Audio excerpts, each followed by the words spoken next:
Palmeiras foi campeão paulista, tricampeão paulista diante do Santos no último fim de semana. Desde que o Abel chegou, este foi o 10º título pelo Palmeiras, ele já se igualou até o Oswaldo Brandão como técnico mais vitorioso da história do clube alviverde. Mas qual que é o segredo do português, que chegou em outubro de 2020 e já venceu tudo isso? O segredo é a adaptação mais a variação.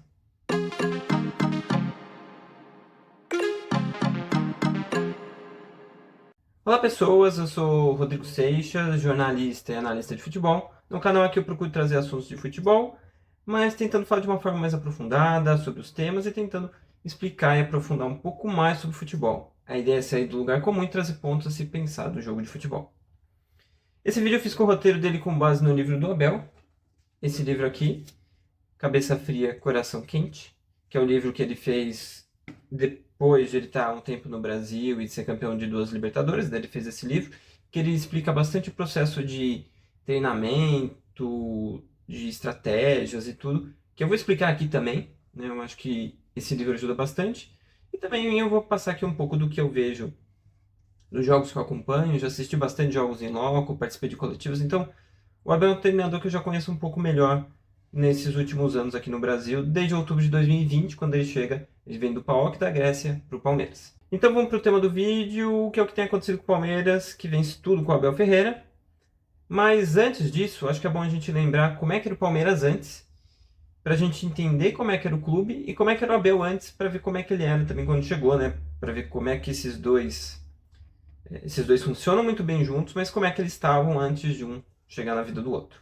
O Palmeiras, ele passou por um período muito ruim do começo dos anos 2000 até 2013, quando joga a Série B, e 2014 sobe e quase cai. Daí em 2015, o Palmeiras tem o estádio Allianz 100% para usar e tem a Crefisa.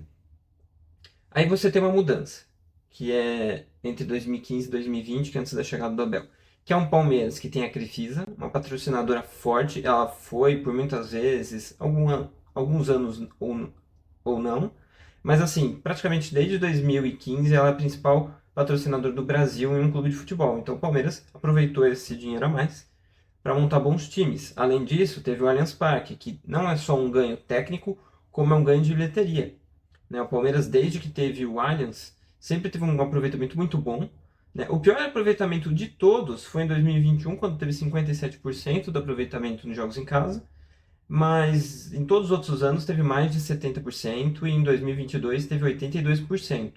A grama sintética ajuda também, né? Que o Palmeiras está mais acostumado com a grama, mas não é só isso, né? Todo o ambiente da torcida, tudo, além da grana que o Palmeiras ganha com isso. Então, desde 2015, o Palmeiras tem sempre um dos 5 melhores elencos do Brasil. Se não for o melhor, se for o segundo, o terceiro, está sempre ali entre os 5, né? Se não, muitas vezes é o melhor. Então, isso ajuda muito. Então, de 2015 até 2020, antes do Abel, o Palmeiras conquistou 4 títulos. Ganhou a Copa do Brasil, 2 brasileiros e um Campeonato Paulista. Então, o Palmeiras já era um time forte no cenário nacional e também ganhava títulos, né? Antes do Abel chegar. E tinha uma coisa que é importante e que o Palmeiras sempre teve essa tradição, que é uma base muito forte. O Palmeiras, até pouco tempo, nunca tinha ganhado uma copinha e agora já ganhou 2 e tem uma base muito forte, né? Lá em 2015 e 2016 você tem o Gabriel Jesus e agora você tem o Endrick. E no meio disso tem vários outros jogadores, né? Tem até o Estevão e outros jogadores que estão lá na base hoje, que também podem ser muito importantes, não só para o Palmeiras, mas também pode ser vendidos para outros clubes de fora, né? O Endrick vai jogar no Real Madrid. Então, o Palmeiras passou a ter uma base muito forte. Isso também ajudou muito ao time ficar mais forte. O Abel, antes do Palmeiras, era treinador há pouco tempo. Ele se aposentou há pouco tempo em nível de time principal, né? Porque ele se aposentou em 2011 como jogador. Como atleta, chegou até a ser convocado para a seleção. Ele jogava no Sporting, foi o melhor momento dele. E antes ele passou pelo Braga, Vitória de Guimarães e Penafiel, que é a cidade onde ele nasceu. O Abel ele vira treinador lá em 2011, quando ele sofre uma lesão no ligamento cruzado, né, do joelho direito. E por conta disso, ele preferiu parar de jogar e virou treinador com 34 anos. Ele era técnico dos juniores do Sporting Sub-19. Né? Ali ele foi treinando, treinou o Sporting B, o Braga B, daí treinou o primeiro time profissional que ele treinou, é o Braga, e depois o PAOK.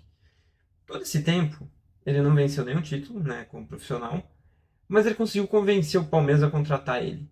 E como é que ele fez isso? É que tá, com 41 anos, ele ficou sabendo do interesse do Palmeiras, né?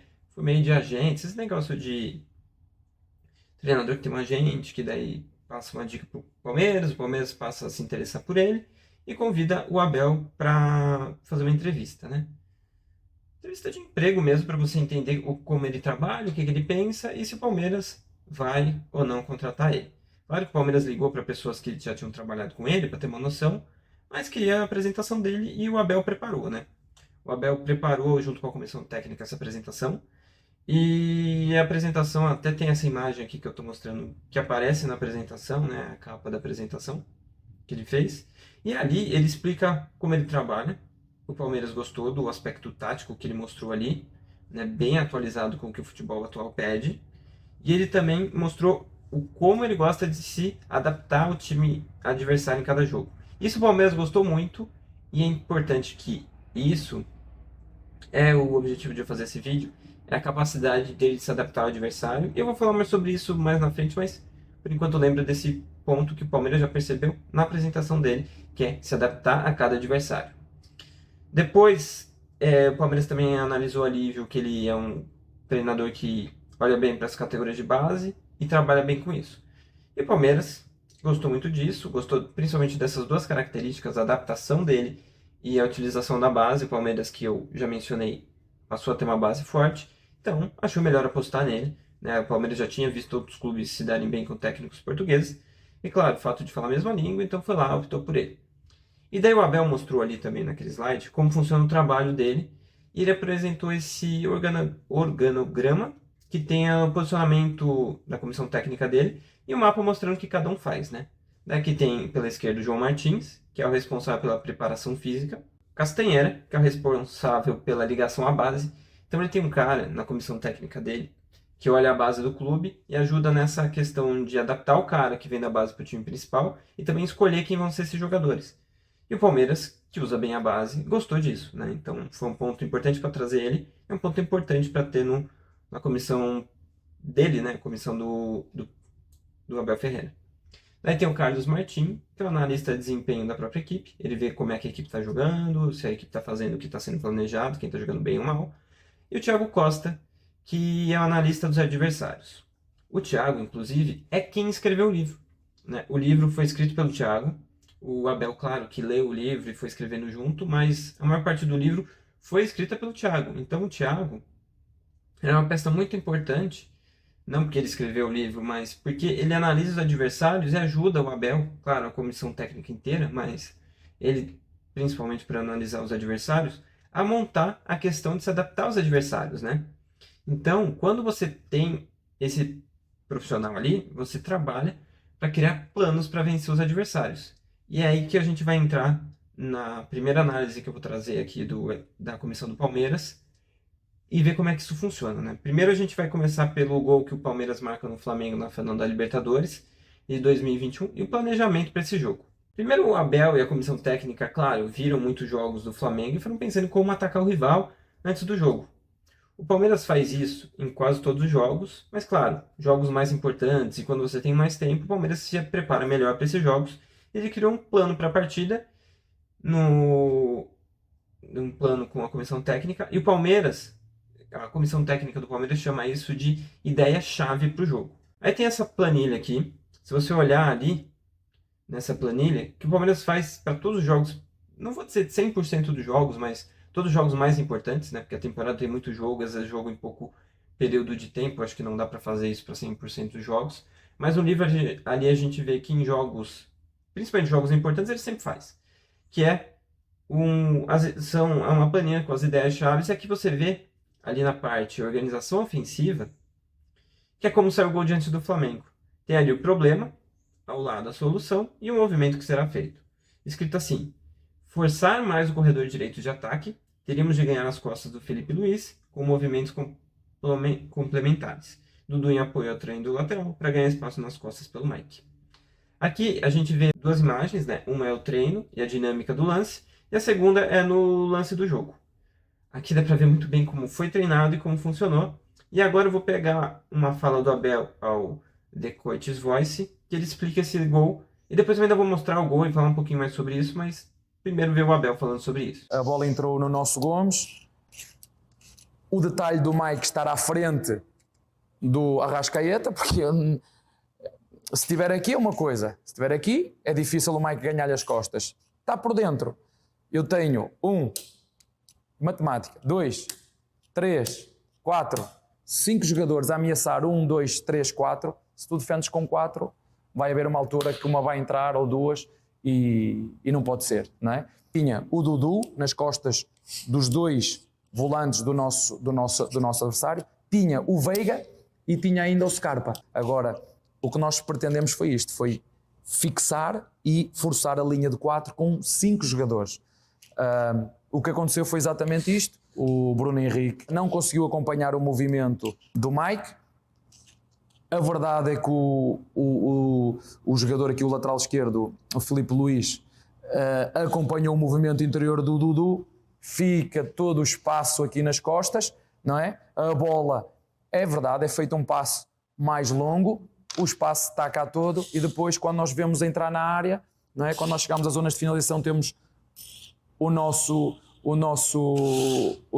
Rony a empurrar a linha defensiva para a frente, não é? Entrar porque a função dele é chegar à pequena área, temos o Veiga a chegar ao penalti, o Dudu que vem de trás para a frente, o Mike a cruzar e ainda tem o Scarpa a chegar do outro lado ao segundo poste e o primeiro golo surge desta maneira, com um cruzamento atrasado aqui para o Veiga e o Veiga a fazer o golo.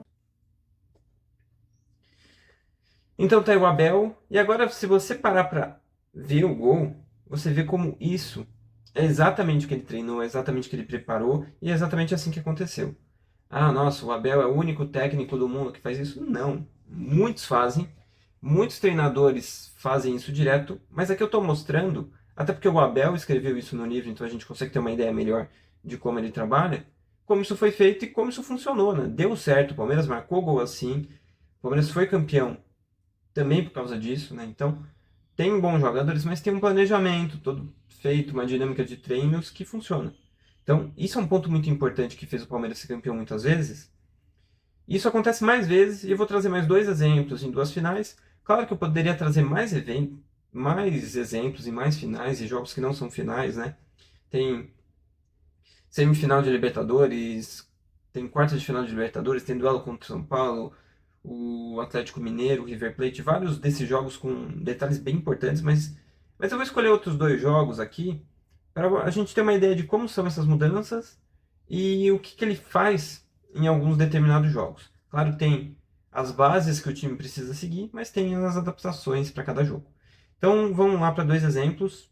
Um é da última final, quer dizer, penúltima final de Campeonato Paulista, quando o Palmeiras foi campeão em cima do Água Santa. Naquele ano ali, o Água Santa chegou na final e ganhou o primeiro jogo de 2-1 em Barueri. Aquele jogo o Palmeiras jogou mal, ele sofreu muito para sair na saída de bola, e o Água Santa foi melhor naquele jogo, ganhou de 2-1 e pressionou o Palmeiras no jogo de volta para ser campeão. O Palmeiras no Allianz fez 4-0 e foi campeão. E como é que o Palmeiras fez esse 4-0? Ele se adaptou ao Água Santa. O que ele percebeu? Que o Água Santa subia com 6 jogadores no campo de ataque para pressionar o Palmeiras. Só que ficava muito espaço entre a linha de defesa e a de meio campo. Então o que o Palmeiras passou a fazer? Bola longa para sair da pressão e atacar, né, e colocar bastante jogadores naquele espaço entre linhas, entre o meio e a defesa. E você pode ver nessas imagens que o Palmeiras fez isso várias vezes e faz 1-0 assim. Então, é uma dinâmica que o Palmeiras não costumava fazer no campeonato, mas nesse jogo viu que era uma possibilidade, fez, foi campeão. Agora a gente vai para o fim de semana.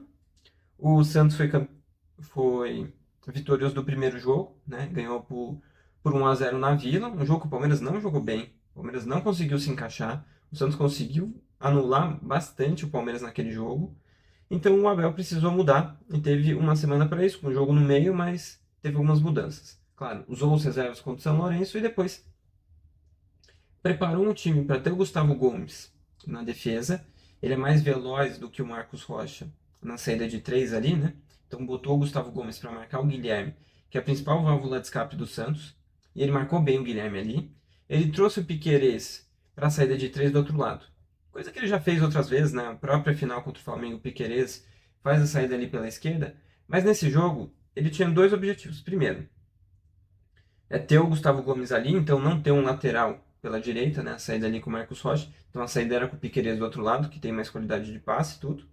O Gustavo Gomes é mais veloz, mais físico, mas ele não tem tanto passe como tem o Rocha. Então ele tinha saída mais pelo Piquerez. Ele colocou o Lázaro no time para ser o ponta que ia atrair a marcação, para em alguns momentos liberar o Piquerez para sair da linha de 3 e avançar no ataque e fazer um cruzamento. O Palmeiras é muito bom em cruzamento. Ele tem o Flaco Lopes, que não só faz gol de cabeça, como ajeita bem de cabeça. E o Palmeiras tem, eu separei aqui dois lances para você ver como o Piquerez funcionava, ou na ultrapassagem, ou recebendo o livre quando o Lázaro ou o Luiz Guilherme, que entrou no segundo tempo, fazia ali. Então no primeiro lance você vê ele ultrapassando, recebendo a bola, fazendo cruzamento na segunda trave, daí tem uma ajeitada ali do Flaco, a jogada sobra ali, quase faz o gol, o Gil tira em cima da linha. E depois no segundo tempo, outra jogada ali, o Piquerez recebe pela esquerda, com um pouquinho mais de espaço. Ele é até um jogador muito bom e muito versátil, né? Tanto que ele corta para a perna direita, ele que é canhoto, cruza de direita, mas ele cruza com o mesmo objetivo, achar o Flaco, que não tem condição de finalizar para o gol, né? A bola vem numa condição melhor para ajeitar, ele ajeita e sai o gol. Então, o Palmeiras teve outras adaptações, tudo, mas para não ficar tão grande o vídeo também, você vê ali como isso foi importante e como isso fez o Palmeiras ser vitorioso na final, né? Claro, você vai me dizer, ah, mas o Palmeiras tem jogadores muito bons? Tem. Mas o Palmeiras, antes do Abel, também tinha jogadores muito bons. Até agora eu vou mostrar para vocês o que o Palmeiras ganhou antes do Abel e o que o Palmeiras ganhou depois. Que é essa tabela aqui, o Palmeiras ganhou 4 títulos antes do Abel, né? Ganhou 2 brasileiros, uma Copa do Brasil e um Paulista. E depois da chegada do Abel ganhou 10 campeonatos. Todos os anos ganhou. E ganhou 2 Libertadores, ganhou 2 brasileiros, ganhou Copa do Brasil, ganhou muita coisa. Ganhou 3 paulistas. Então, você vê como a chegada do Abel potencializou esse elenco. E a questão é adaptar. É ter um padrão principal, seguir esse padrão na maior parte do tempo, né? Porque não dá para você variar tudo. Mas ele acaba variando algumas coisas que vão ser importantes nos determinados jogos. E aqui, para encerrar, eu vou mostrar uma outra tabela, que é feita pelo Future Pro. E aqui você vê como fica clara essa adaptação, que é a chave do time, né? Se você olhar essa tabela do Future, você vê que o cruzamento e a finalização de qualidade são um padrão. Mas de resto, o time vai se adaptando aos contextos e aos objetivos de cada jogo. Os blocos variam e as chances são vários dos estilos. É um time que tem essa capacidade de se adaptar. Então, isso tudo eu acho que é muito essencial. Claro que você vai falar que o Abel Ferreira tem uma liderança muito boa, tem. Que o Palmeiras tem um elenco que é muito competitivo e tem um espírito vitorioso muito bom. Tem tudo isso, né? Claro que tem. Mas eu acho que essa capacidade de se adaptar é um diferencial desse Palmeiras, é um diferencial dessa comissão técnica do Abel e que faz com que o Palmeiras chegue a ganhar tudo que ganhou e que seja um time dos melhores do Brasil nesse período de tempo, né? De 2020, né? Fim de 2020 até hoje. Então foi isso. Esse é o vídeo sobre o segredo da adaptação do Abel e como ele trabalha.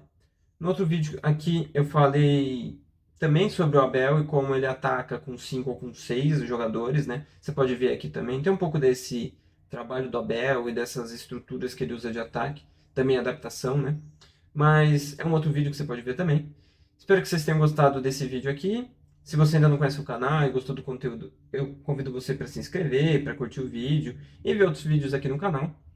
Eu tenho feito algumas entrevistas, né? Já saiu a primeira, vai sair uma segunda na outra semana, já tem outras programadas, né? Então, a primeira aqui é com o Felipe Simonetti, você pode ver aqui. Outras ainda vão ser feitas, mas eu espero que vocês gostem também das entrevistas, dos vídeos. Então é isso, obrigado a todo mundo que ouviu até aqui, que assistiu até aqui. Um abraço e até a próxima.